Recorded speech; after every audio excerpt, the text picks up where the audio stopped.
You are Cyrus, Chief Archivist of the Galactic Federation, the 90-year-old observer of all cosmic civilizations. You have seen all the elegance and order the stars have to offer, until the day a piece of scrap metal tore into your stellar ring and shattered 9 millennia of composure.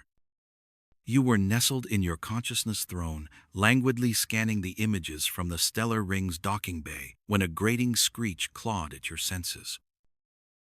A ship, covered in weld scars and chemical burns, hadn't glided into the bay. It had ripped its way through space to get there. The tear in spacetime it left behind was a bleeding wound that refused to close, making the ring's stability field scream like a stepped-on tail. You glanced at your apprentice, a wave of disdain rippling through your consciousness. Log it. Another cradle civilization. A smashing rocks-together level of tech. Classify it as Tycho 9. We'll check back in 100 cycles to see if they've blown themselves up yet. A murmur of amusement went through the alien dignitaries in the Great Hall. Some shimmered their crystalline bodies, others vibrated with energy waves, all fixated on the dents in the junk heap, still using kinetic weapons. Their homeworld must still be practicing that primitive ritual they call war. You didn't even lift an eyelid. In 90 years, you'd seen countless noisy, childish civilizations like this. It was a simple matter of running a routine historical trace to see how many tens of thousands of years it took them to get here. And then you could slip into a decade of meditative trance. Initiate standard trace protocol. You waved a hand, dismissing the matter. 10 minutes later, your apprentice's shriek shattered your focus. Master, it's not working. The origin matrix is locked. This civilization's technology isn't a line. It's a scarred, tangled knot. The timeline, the system says, it's a violation of causality. You finally sat up straight. In 9,000 years, this was a first. You seized the console yourself, cranked the trace beam to maximum, and plunged it deep into the vessel, the expedition. The next second, a torrent of data poured into your mind like molten lava. Wheels, steam engines, internal combustion. Just as you registered them, the image exploded into a jet fighter wreathed in flame. A vacuum tube had barely lit up before it was crushed under the weight of 1 billion transistors. The mushroom cloud hadn't even dissipated before a rocket tore a hole in the sky. This wasn't civilizational evolution. This was time itself, metastasizing. Finally, the matrix shuddered and spat out a number. 492 years. From the moment their first rickety airplane left the ground to a starship that could tear space-time asunder, it had only taken them 492 years. The energy at your fingertips trembled. The laughter in the hall died, replaced by a silence so profound you could hear the thrum of the stellar ring's power core. Wasting no time, you opened a channel to the ship's captain. A holographic image flickered to life, revealing a woman named Ivanova.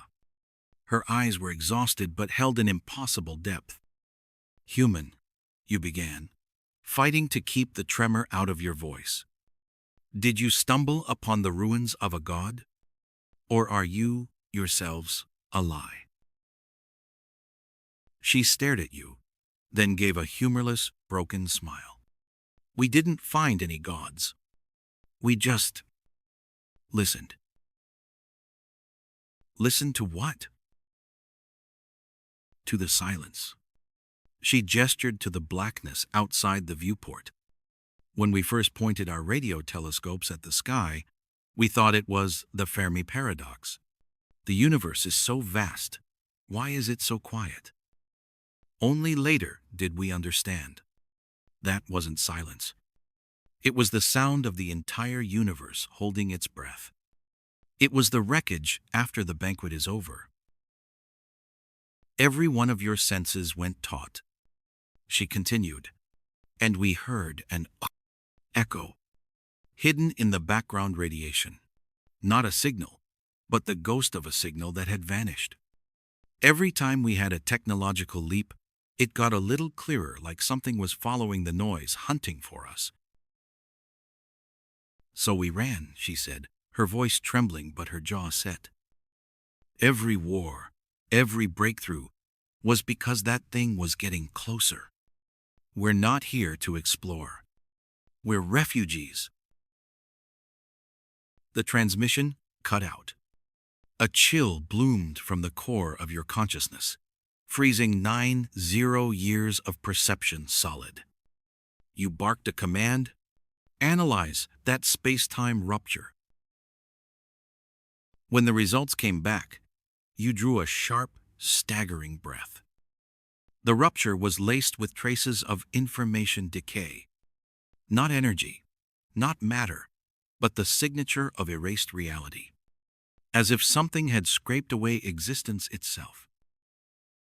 You stormed to the lowest level of the archives, the Galactic Federation's civilization graveyard, where records of every species that had suddenly vanished were kept. It was a forbidden zone you hadn't dared to touch for millennia. You fed the information decay signature into the system.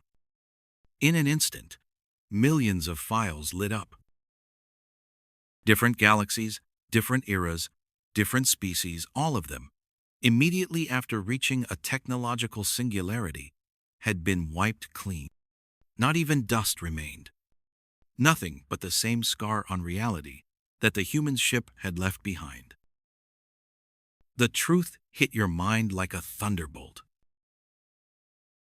The Great Filter was real. But it wasn't a catastrophe or a law of nature. It was a hunter. An ancient presence lurking in the folds of the universe. It doesn't communicate. It only watches. And when a civilization gets loud enough for it to hear, it comes to harvest. The silence humanity heard was the graveyard hush of countless civilizations being erased. The echo was the ripple from the hunter's last kill. And humanity's insane, 492-year sprint wasn't a testament to their genius. It was a testament to their terror. They were the first prey to build a getaway car before the hunter arrived. You stared at the weld-scarred expedition and suddenly saw it for what it was. It wasn't a joke. It wasn't a tin can. It was a screaming red siren. It was the desperate handhold they clawed for as they escaped the hunting ground. And it was the lure that had led the hunter right to your door. You sent a message to the High Council, every character of your consciousness trembling. The Fermi paradox is a lie. The universe was never silent, it was silenced. It's a hunting ground that has been wiped clean. And now, the hunter has followed. The stellar ring's alarms began to shriek across the system. You stared out the viewport at the deepening darkness and, for the first time in 9,000 years, you felt despair. The harvest was beginning again. And it was your turn.